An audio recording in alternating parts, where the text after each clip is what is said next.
en 'n lekker hartlike goeiemôre vir jou.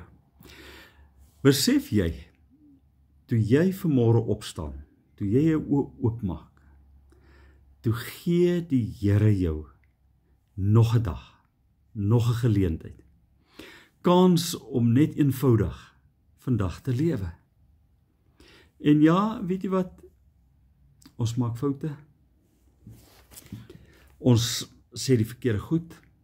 Ons doen die verkeerde goed. Maar weet jy wat's lekker?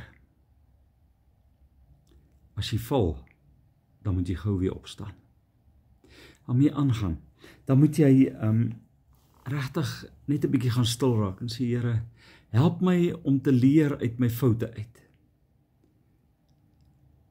En die wonderlikste ding wat gebeur, is dat God vandag daai foute, daai woorde, die dinge wat ek en jy doen, eenvoudig een kant toe plaas en ons nog 'n kans gee. 'n Dag van keuses en geleenthede om net die beste jy te wees, soos wat net jy dit kan wees. So, wat sê ek vir jou? Het jy foute gemaak? Verkeerde dinge gedoen? Verkeerde dinge gesê? Gryp die geleentheid aan en vra die Here om jou net nog 'n kans te gee. Here, baie dankie. Altyd is daar weer begin.